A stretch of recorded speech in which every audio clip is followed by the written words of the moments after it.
దాదాపు నెలలో 2-3 సార్లు వాళ్ళకి ముఖ్యమంత్రి సహాయ నిధి నుంచి నిధులు ఇచ్చేటువంటి కార్యక్రమం నిరంతరం వస్తున్నాం. ఈ రోజున కూడా 43 మందికి 41,63,160 రూపాయలు అందించడం జరిగింది.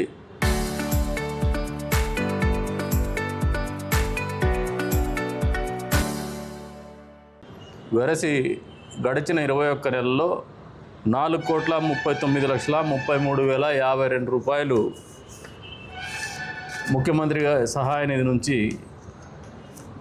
ఆర్థిక సహాయం అందజేయడం జరిగింది కదిరి నియోజకవర్గ ప్రజలకు. ఇదొక ఎత్తు అయితే, జగన్మోహన్ రెడ్డి మానసిక స్థితి బాగలేదని పదే పదే చెప్తున్నాయి. నిన్నటి రోజున కూడా చెప్పిన, ఈరోజు మళ్ళీ పునరుద్ఘాటిస్తాను దాన్ని. అసలు నేను ఉదయం మాట్లాడినా, నేను మధ్యాహ్నానికి మావి గారిని అంటాడు. మచిలీపట్నంలో మా ఎంఏ అంట, విజయవాడ వి అంట, గుంటూరు గన్ అంట, జీఎన్ తీసుకుని. ఈయన మానసిక పరిస్థితి అమరావతి గురించే కాదు, అసలు రోజువారీ కార్యక్రమం ఏ రంగం ఉందో పాపం ప్రజలు అర్థం చేసుకోవాల్సిన పరిస్థితిలోకి వస్తూ ఉన్నారు. ఈ రోజున 5 కోట్ల మంది ఆంధ్రులకు ప్రైడ్, ఫ్యూచర్, గర్వం కావచ్చు, భవిష్యత్తు కావచ్చు, ఈ రాష్ట్రానికి ఆర్థిక రాజధాని కావచ్చు, భవిష్యత్తు తరాలకు ఈ రాష్ట్రానికి ఆర్థిక రంగంలో పై స్థాయిలో నిలిపే క్రమంలో ప్రపంచ పటంలోనే మెరుగైనటువంటి రాజధాని కావచ్చు, అమరావతి రూపంలో కూటమి ప్రభుత్వం అందజేయాలని ఆలోచన చేసింది. అందుకు నరేంద్ర మోడీ గారు అంకురార్పణ చేసి ఆయన శంకుస్థాపన చేసిపోతే మళ్ళీ జగన్మోహన్ రెడ్డి 5 సంవత్సరాల పాటు ప్రతిపక్షంలో ఉన్నప్పుడు ఒక మాట, నేను ఇల్లు కూడా కట్టుకుంటున్నా, చంద్రబాబు నాయుడు గారికి ఇల్లు లేదని. ఇల్లు కట్టుకున్న తర్వాత 3 రాజధానుల ఆట, 3 రాజధానుల ఆట వేస్తూ అసలు రాజధాని లేనటువంటి పరిపాలన అందించినటువంటి పరిస్థితి, రాజధాని గురించి వితండవాదం మాట్లాడే పరిస్థితి, అసలు రాజధాని అనే పదమే రాజ్యాంగంలో లేదనేటువంటి పరిస్థితి. అందుకే మేము మాట్లాడుతూ ఉంటాం రాజారెడ్డి రాజ్యాంగం అని చెప్పేసి. అంబేద్కర్ రాజ్యాంగం ఆయనకి సరిగా తెలిసినట్లేదు. నదీ పరివాహక ప్రాంతంలో ఉంది, రివర్ బేస్కి సంప్రదింపులు జరిపి అసెంబ్లీలో మళ్ళీ తీర్మానం చేసి కేంద్ర ప్రభుత్వానికి ప్రతిపాదనలు పంపించి పార్లమెంటు సమావేశాలు జరుగుతున్నాయి, లోక్సభలో రాజ్యసభలో దాన్ని ప్రవేశపెట్టి ఏదైతే బైఫర్కేషన్ యాక్ట్లో పొందపరిచినటువంటి అంశంలో అమరావతి ఆంధ్రప్రదేశ్, నవ్యాంధ్రప్రదేశ్ రాజధానిగా ఉండాలని ఆలోచనతో చేసినటువంటి కార్యక్రమంలో భాగంగా అసెంబ్లీ సమావేశం ఒకరోజు జరిగితే, అంతకుముందు రోజేమో మేము అమరావతికి వ్యతిరేకం కాదంటాం, అసెంబ్లీకి రావు, తీర్మానానికి రావు, ప్రెస్ మీట్ పెడతావు బయట. పదే పదే చెప్తానా నేను, అసలు నీకు మానసిక పరిస్థితి బాగాలేదని. పోనీ ప్రెస్ మీట్ అన్నా సొక్కంగా మాట్లాడతావంటే ప్రెస్ మీట్ మాట్లాడికి రాదు.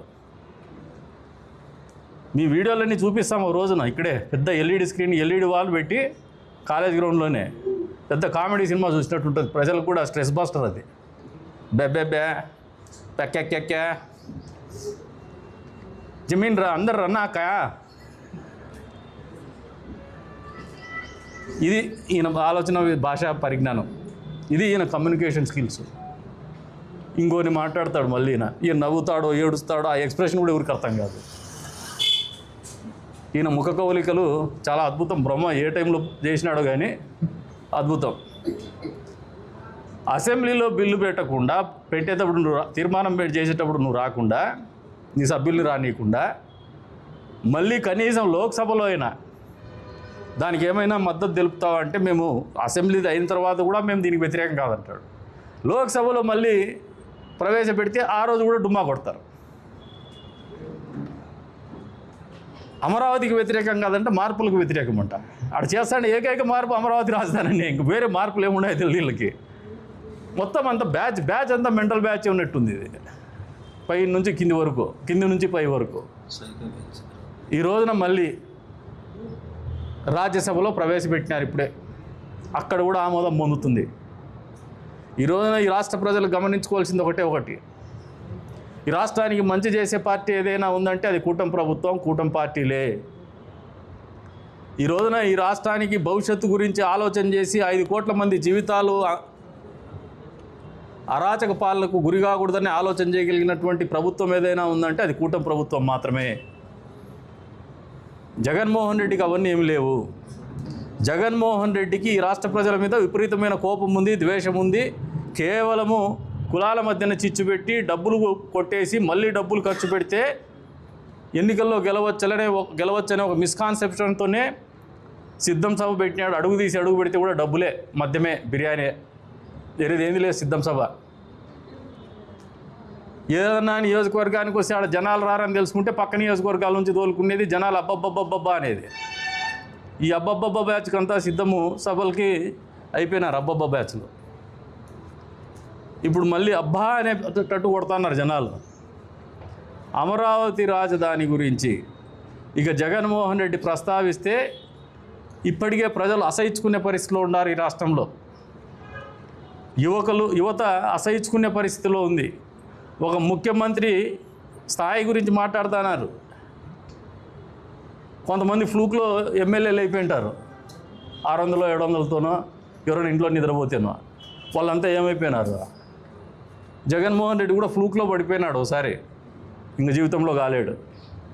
ఆయన నమ్మే పరిస్థితి లేదు. జగన్మోహన్ రెడ్డి భ్రమల్లో ఉన్నాడు. ఈ రాష్ట్రానికి రాజధాని లేనటువంటి రాష్ట్రానిగా నిలబెట్టాలనే ఒక కృతనిశ్చయంతో ఉన్నటువంటి జగన్మోహన్ రెడ్డి ఆలోచన ఈ రాష్ట్రంలో ఉన్నటువంటి ప్రతి పౌరుడికి అర్థమవుతోంది. నిన్నటి రోజున పెడతాడు లోక్సభలో బిల్లు ప్రవేశపెడితే, మచిలీపట్నంలో మా తీయండి, ఎంఏ తీయండి, విజయవాడలో విఐ తీయండి, గుంటూరులో జీయూఎన్ తీయండి, మావిగానంట. ఏమి ఈయన ఆలోచన విధానము? అసలు ఈ రాష్ట్ర ప్రజల గురించి, రాష్ట్రం గురించి ఈయనకు ఉన్నటువంటి ఆలోచన ఏంది? మీకేమన్నా అర్థమైందా? ప్రెస్ వాళ్ళకి ఆయన భావజాలం ఏమన్నా అర్థమైందా మీకు కనీసం? అసలు ఈయన మనిషి అనేవాడని ఆయన ఎవరన్నా అనుకుంటారేమో. అరే, ఆశతో ఎదురు చూస్తున్నారు ఆంధ్ర రాష్ట్రం ప్రజలు. అన్యాయానికి గురైనారు బైఫర్కేషన్లో. ఆశించింది రాష్ట్రం ఒకరికైతే వాళ్ళకి రాజధానితో అప్పచెప్పినారు. వద్దని పోరాడింది ఒకరైతే వాళ్ళ కొత్త రాష్ట్రాన్ని అప్పచెప్పి రాజధాని లేనటువంటి ప్రాంతంగా, కనీసం కూర్చోవడానికి ఆఫీస్ లేనటువంటి ప్రాంతంగా విభజింపబడింది. జనాభా దామాషలో పోయినప్పుడు ఆంధ్ర రాష్ట్రానికి జనాభా ఎక్కువ ఉన్నప్పుడు వ్యవసాయ ఆధారితమైనటువంటి ఆదాయ వనరులు మాత్రమే ఉన్నటువంటి రాష్ట్రంగా ఏర్పడినప్పుడు దానికేమో 16,000 కోట్ల అప్పు పెట్టేసి నెత్తిన పెట్టి పంపిస్తారు. రాష్ట్రం అడిగినటువంటి వాళ్ళకేమో ఆర్థిక స్థిరత్వం